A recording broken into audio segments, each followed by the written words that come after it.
So last time, a terrible rear-wheel drive car, this Mustang boss, went up for Fujimi Kaido to see if it could set the new leaderboard, and it didn't. This, however, I think stands a good chance at being the new leaderboard car.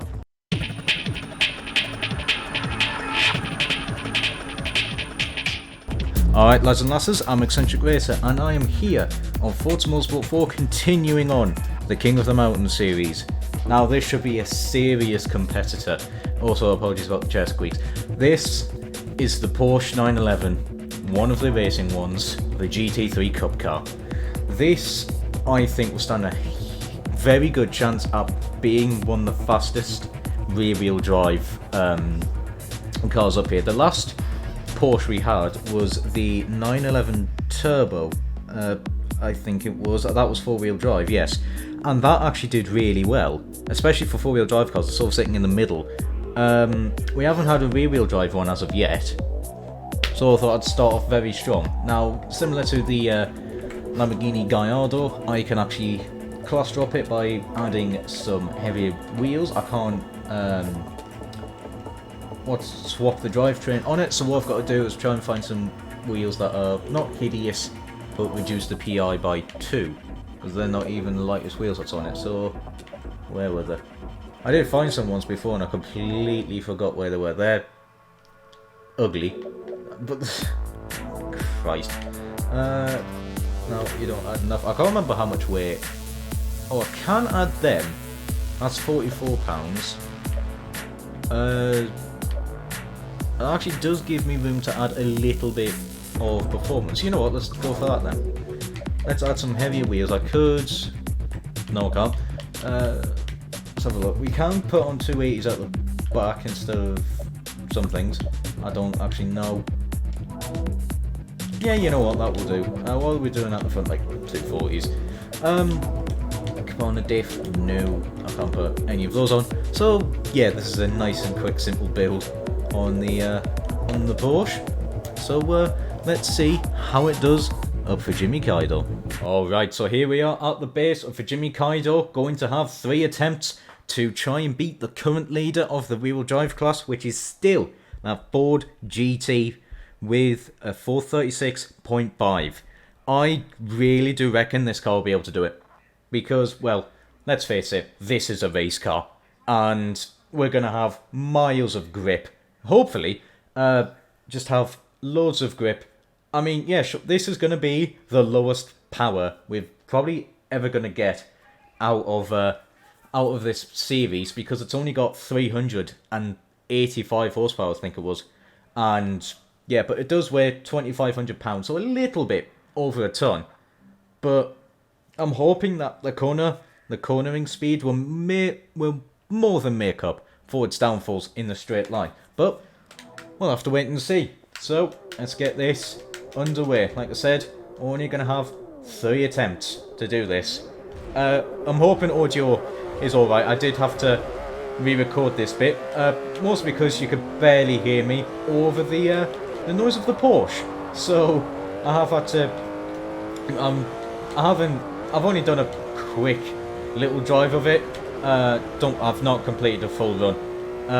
And yeah, it is not actually as rear grippy as you'd like, but it still has decent levels of grip. You just got to be that little bit more aware of the power delivery, because yes, 300 and what was it, 85 or 75 is not a lot. 85, yeah, that's not a lot of power, but in something that's actually fairly light, it is. I mean, you could see there the car's just throwing around all over the place.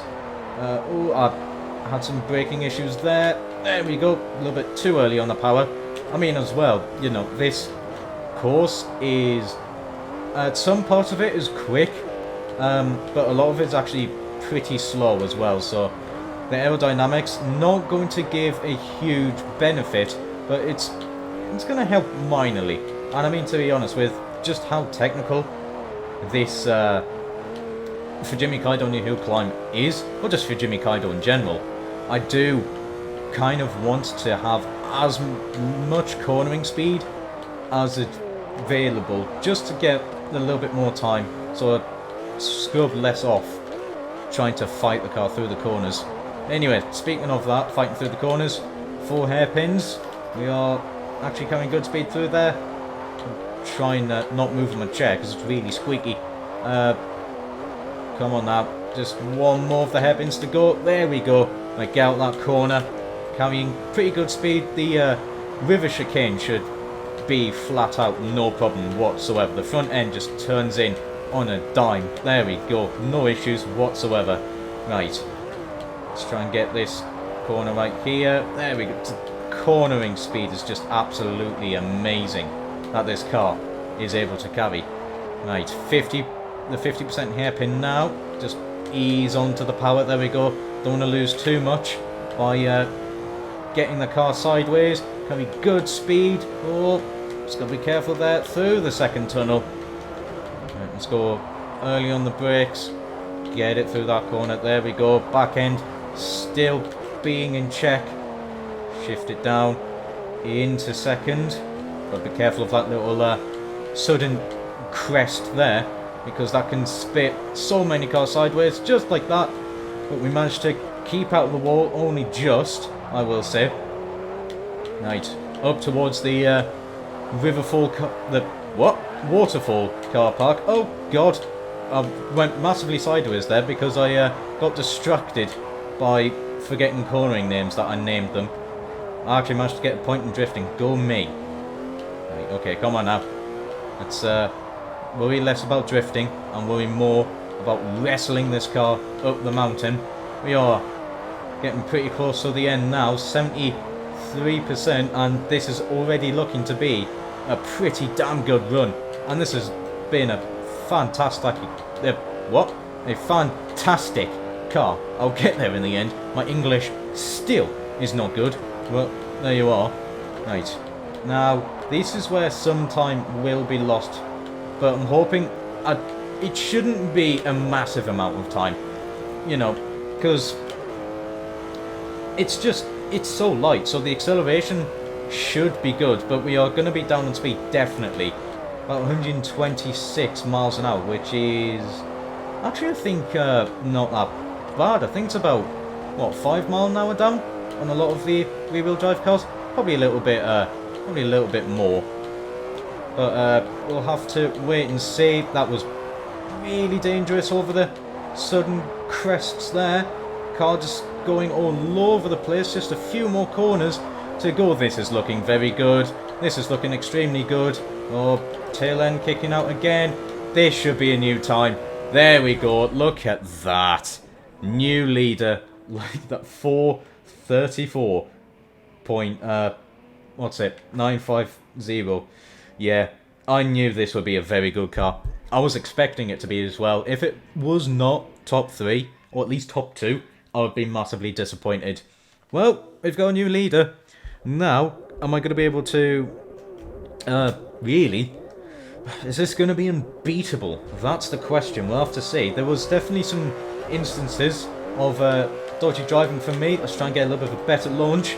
Let's see if I'm going to be able to improve on that time to make it even more challenging for any other car to actually compete with it. We'll have to wait and see, but I do think this will probably be the reigning champion of the rear-wheel drive cars for probably till the end of the series, or at least for a very, very long time. Because, well, this has gone a lot quicker, you know, over a second quicker than the 4 GT. And, you know, the 4 GT really was getting ran for its money with that Lotus Esprit. If that Lotus Esprit was just a little bit nicer to drive, that would be a seriously quick car. Oh, I'm ballsing it up now. Right, come on. Let's concentrate now. Much better than that. Oh, scrape the one on the inside a little bit. The back end's letting go.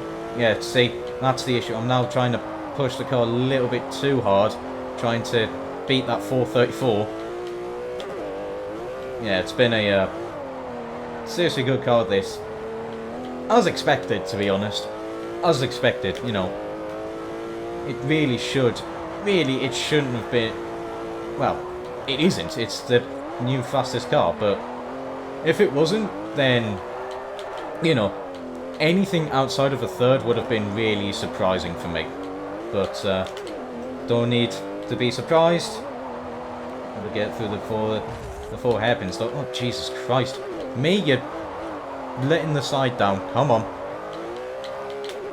There we go. Let's get out of there. Yeah, the acceleration as well at the lower speed stuff is just so nice. Yeah, the back end isn't the kindest, to be honest. It does step out a lot in this thing. The front end, though, is just amazing. It really does get turned into the corners and just get it stuck in there, you know? Don't take that out of context. Christ, 50% hairpin, back end, tailing out a little bit. Not the greatest sentence to say after the massive innuendo I just said previously. Slow down out of the second tunnel. There we go. Oh, turning in again a little bit too early. Hitting the wall, not the apex. Come on, careful over there. There we go. This has been a worse run, I can tell you that much. But I might be able to gain a little bit of time here if I just keep the car under check through the waterfall car park. I'll actually get it correct this time. There we go. Just a little bit of squirreling from the back end. However, nothing too, nothing dramatic. Moving on. Right. Just gotta really be careful now. The back end letting go somewhat. I'm on a little bit of a dodgy line there. But we are sorted now. Whoa. Come on. Back end. It's just not playing ball fully. Whoa. Christ almighty. But we are seriously good through there. Hey, come on now. Onto the long uphill hairpin. Hairpin. Straight. See if we're probably not going to be going quicker than that 125. But we might be able to do something 126. Probably a little bit too early on the brakes there, actually. Definitely can be a little bit braver on them. Right, let's get through these final sets of corners. Hopefully might be able to get a little bit more time out of it, keeping the car under control. Back end just want to let go at every opportunity that it has. Just 2 more corners to go. 1 more left-hander into a very fast right-hander. Come on, into 3rd gear. Round the final corner. Keep it flat. And there we go. We've gone even quicker. This is going to be unbeatable. This is absolutely unbeatable. I'm going to say it now. I really am going to say it now. Because I don't think there's going to be any other race cars that are actually going to... What's it? Actually be able to get into S-Class and compete in this. How does it actually compare to the 4-wheel drive cars? Because the 4-wheel drive cars are silly quick. It's at the minute, it would be 4th place against the 4-wheel drive cars. Tell you what, that's insanely good going. Right. 1 more run. See if I can get into the 432s. I think it's possible. I really do think it's possible. Just got to not be an idiot. Keep it out of the walls. And we should be good. Let's see if we are able to. Okay, really wide into turn 1. Already off to a fantastic start. Right, okay, into the first tunnel now. Shift it into 4th. Yeah, short shift it a little bit. Try and keep it a little bit more in the power band. There we go. Through the very evil first chicane. Now that is a very fast. It's so easy to actually just carry that little bit too much speed and end the car into the wall. However, it's you don't lose too much time if you end the car on the wall. However, you know, I'm not cheating. I'm going to try and take the corner properly. So, you know, there is that. Whoa, Christ in heavens. Gotta be careful. Back end just letting go a little bit. Still under control. Right, a little bit too early on the power. The back end, the wheel's just losing a smidge of grip. However, we are still fine. Probably a little bit dodgy through there, but compared to the second run, it was a lot better this time out. There we go, probably dropping a little bit too much speed. However, you know, the car is not stepping out as much this time. Here we go, into third. Try and get it through this very quick left-hander before the 4 hairpins. That was actually a lot of speed, despite the little oversteer that I had. You know, I managed to keep it close to the wall and the power still planted. So we actually carried silly good speed up towards the 4 hairpins. Just one more of them to go. Going to put it down into first. Get that front end turned in by kicking the arse out, which we have managed to. Let's see now. Should be able to take this corner much better this time. Yeah, this is looking to be a little bit better. Ooh, back end just let go a little bit, but we're still a-okay. Carry a little bit more corner speed. There we go, up towards the 50% hairpin now. Go wide, tuck it into the apex. Ease on the power, so don't spend a good chunk of time just spinning the back wheels, trying to fight for speed. There we go, that was really nicely through that right-hander as well. Slam it on the brakes, get it through. There we go, that's more like it. Oh, back end, didn't want to cooperate fully. Oh, a little bit of understeer through there this time actually. Had to employ some power, try and get it turning into the corner that little bit more. Right, up towards the waterfall car park now. Nicely does it. Come on, you can keep all of this under wraps. We should be setting an incredibly fast time, even for the 4-wheel drive. Even what's it? Comparable to the 4-wheel drive cars, really. I know some of the rear-wheel drive cars are, but this even more so. Right, okay, come on now. Just a few more corners to go. Go wide, and then tuck it back in. There we go. That's more like it. Right, Porsche, cooperate with me here. Going to third, back end stepping out. Too much weight, I think, went to the front over the little bump. However, we are still in one piece. Just now, one long straight to go. See if we can carry good speed this time. There we go. Right, let's see. I can be a little bit braver on the brakes, I reckon. But I don't want to be overly brave. 126. Again, I think I can definitely get away with just a smidge more. But I'm too used to the Xbox One controller having vibration in the triggers, so I know when I'm about to lock the brakes, compared to the 360 not having them, because the triggers are ridiculously skinny. Right, okay, come on now. One more corner, just one more corner to go. It's not going to quite beat the Ford RS200, but it's not terribly far off. A 432.2. No. I can't beat that. Absolutely no way in hell am I going to be able to beat that in any rear-wheel drive car. I'm calling it right here, right now. That is second in the 4-wheel drive leaderboard. That 432, that's 4/10 off the RS200. That's quick. That is insanely quick. So, there you are. And to no surprise, the new leader, the Porsche 911 GT3 Cup car, goes 4 seconds faster than the Ford GT. Yeah, who's surprised really? Because I'm not. Well, there we are. That's going to be it from me. I hope you enjoyed. If you did, I'd be highly appreciative if you did the stuff YouTube algorithm likes. There'll be a link in the description in case you want to join the Discord, leave some suggestions of cars, or if you want to do suggestions, comments down below. However, that's going to be it from me, and until next time, ciao for now.